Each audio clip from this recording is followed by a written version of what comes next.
Hey guys, welcome to the Field of 68 YouTube channel. If you like what you see here, hit that subscribe button and you'll get more college basketball content just like this.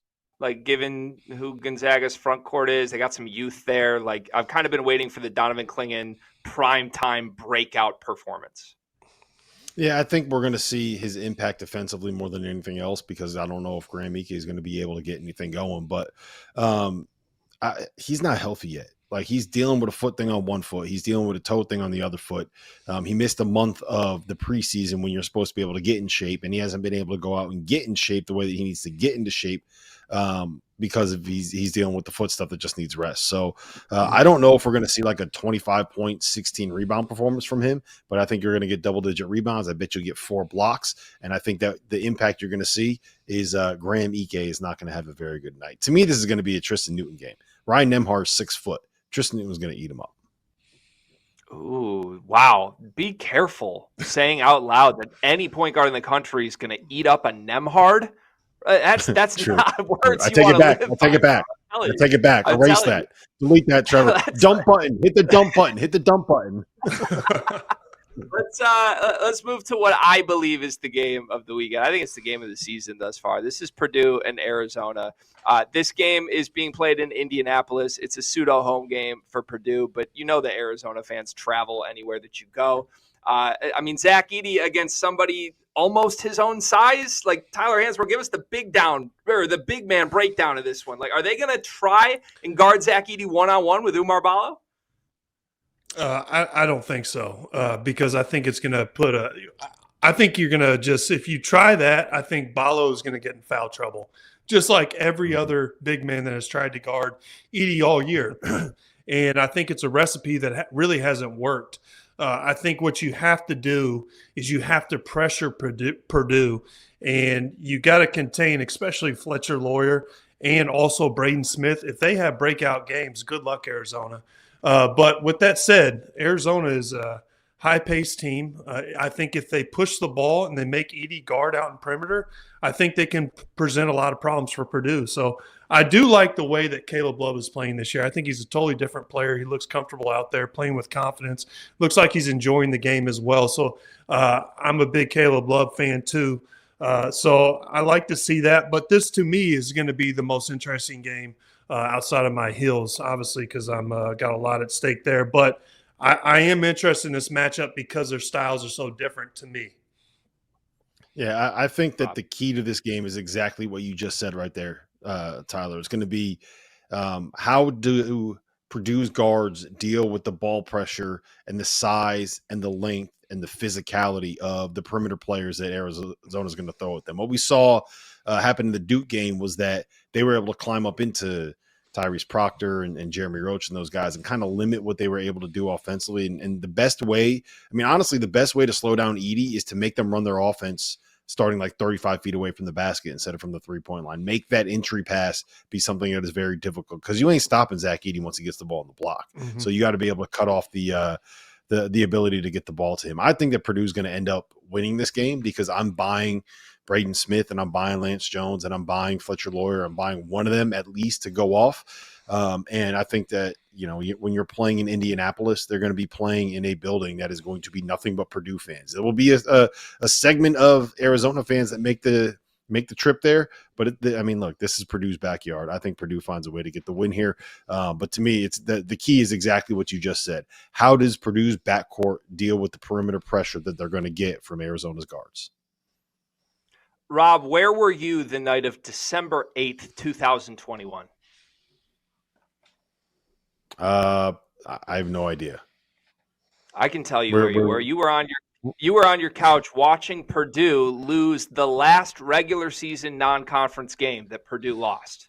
That was a full 3 seasons ago at this point. Matt Painter's team has won 32 consecutive non-conference regular season games.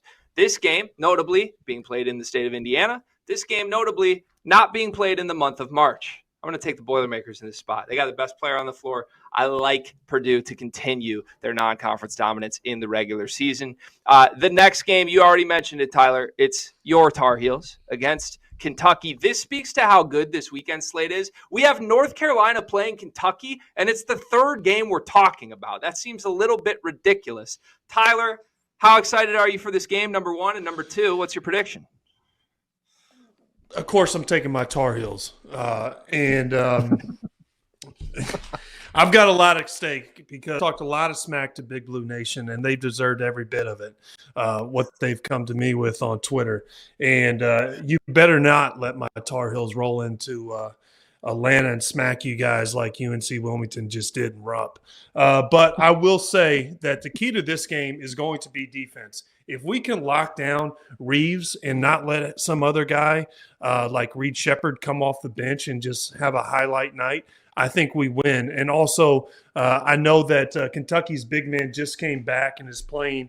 I can't think of his name off the top of my head, but I'm looking.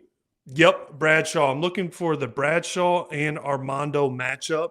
That's going to be a great one to keep your eye out. Two bigs going at it. One's a veteran, a lot of experience. The other guy's a new guy, but highly athletic and has a lot of shot blocking ability. So that's going to be an interesting matchup to me. But like I said, if we come and play defense, I think we win. But Kentucky is a team full of younger players, and they can get hot and they can play with anybody, but also they've shown their vulnerability and they can also lose to anybody as well.